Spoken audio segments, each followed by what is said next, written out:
Olá a todos, sejam muito bem-vindos a mais um podcast espírita.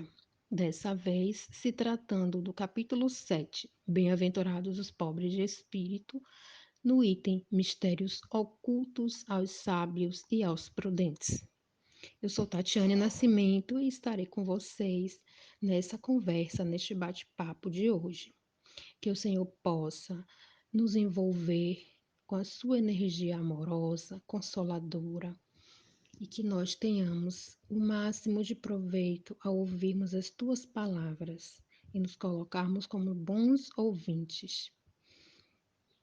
E começa assim: naquele tempo, respondendo, disse Jesus: Graças te dou a ti, Pai, Senhor do céu e da terra, porque escondeste estas coisas aos sábios e aos prudentes, e as revelaste aos simples e pequeninos.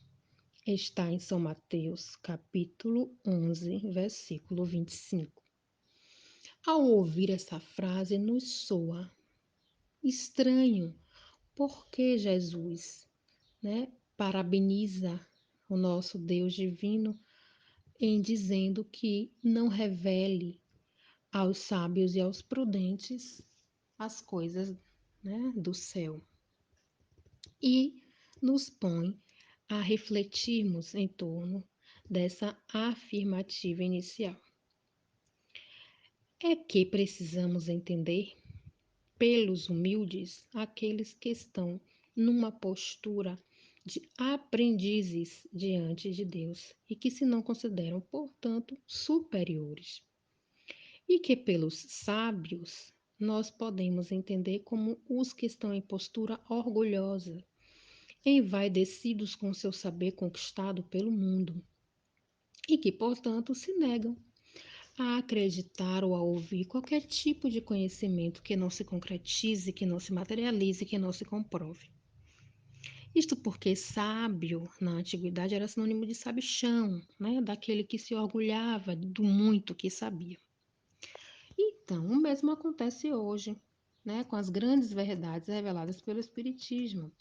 Temos muitos incrédulos que se admiram de que os espíritos não se esforcem para os convencer da verdade. Isso porque eles se acham tão superiores que admitem que os bons espíritos perderiam o seu tempo precioso em estar convencendo a quem não quer se convencer, né?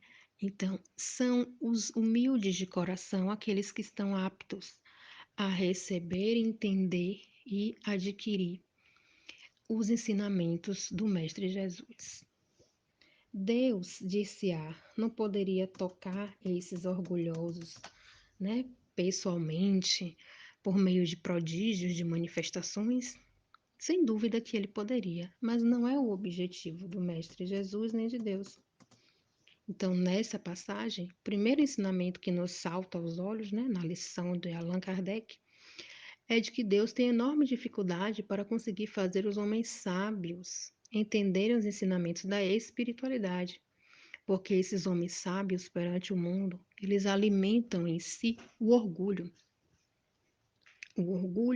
que enceguece o bom homem, o orgulho que é a chaga da humanidade.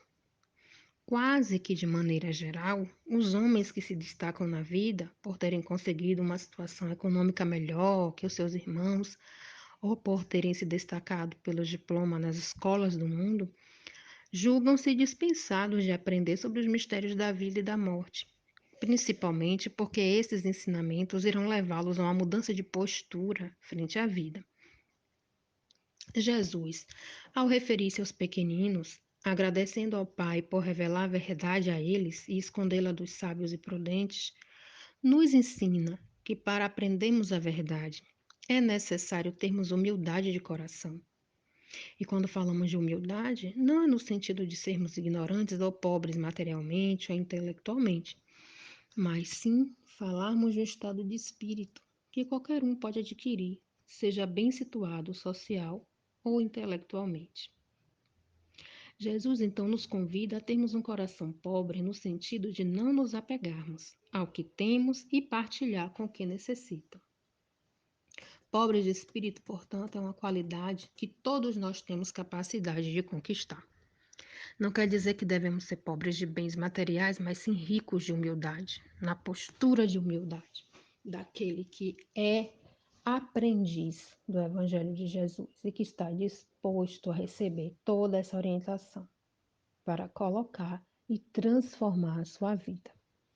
O segredo para isso é nos desapegarmos, porque tudo aquilo que conquistamos aqui na Terra é apenas um empréstimo para auxiliar a nossa evolução espiritual. Então, uma boa maneira de nos tornarmos pobres de espírito é amando a Deus sobre todas as coisas e ao próximo como a si mesmo. E como é que nós fazemos isso? Né? Não julgando, não condenando, sendo fraterno, perdoando, entendendo as diferenças de cada um e respeitando. Aí sim nós estaremos concretizando o amar a Deus sobre todas as coisas. A humildade necessária para, colhendo todos esses ensinamentos do Mestre, nós termos a capacidade de modificar as nossas vidas e realizarmos a nossa reforma interior. Porque a bondade celeste colocou a humildade como base para todo o equilíbrio da natureza. E o sábio que honra a ciência, né, acima de Deus, ele está perdendo a oportunidade de, com o seu dom, com o seu saber, revolucionar a si mesmo na sua própria caminhada evolutiva. Então, não vamos desdenhar, né, da humildade necessária, não vamos desdenhar, né, daquele que se coloca como saber ouvir e interpretar os ensinamentos do Mestre, porque a humildade de espírito é o ingrediente indefinível sem o qual o pão da nossa vida se torna mais amargo na nossa boca. Jesus, com as suas parábolas, com as suas bem-aventuranças, vem mais uma vez nos ensinar de que é necessário a nossa postura de filhos pródigos, as nossas posturas de aprendizes do teu evangelho, ouvindo e adquirindo as percepções necessárias, porque temos capacidade para isso, porque temos habilidade a ser construída para o nosso progresso. Não é à toa que temos a inteligência ao nosso lado para nos destacarmos nas nossas vitórias interiores. Cada um de nós exercitando as nossas qualidades de humildade, de sabedoria, de caridade, nós vamos transformando pouco e pouco a nossa própria estrutura mental, espiritual, psicológica. A partir daí, transformando em ações, em atitudes e colocando para a atitude, nós tornamos isso como hábitos, né? E eis a transformação da nossa vida. Então, que nós possamos ter a humildade para reconhecer a nossa pequenez e a sabedoria para entendermos que somos também capazes de aprender, basta que ouçamos o Mestre diante dos seus ensinamentos.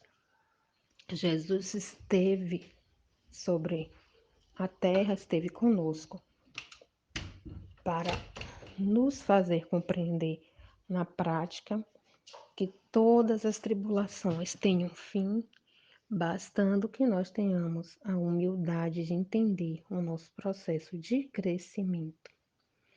Então, como seres gregários que somos, nós estamos todos juntos para partilhar dessa grande verdade, que é a verdade do amor, a vitória do amor sobre as nossas vidas.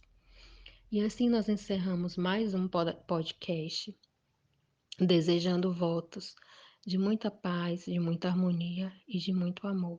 Que o Senhor esteja conosco hoje, agora e sempre. Que assim seja.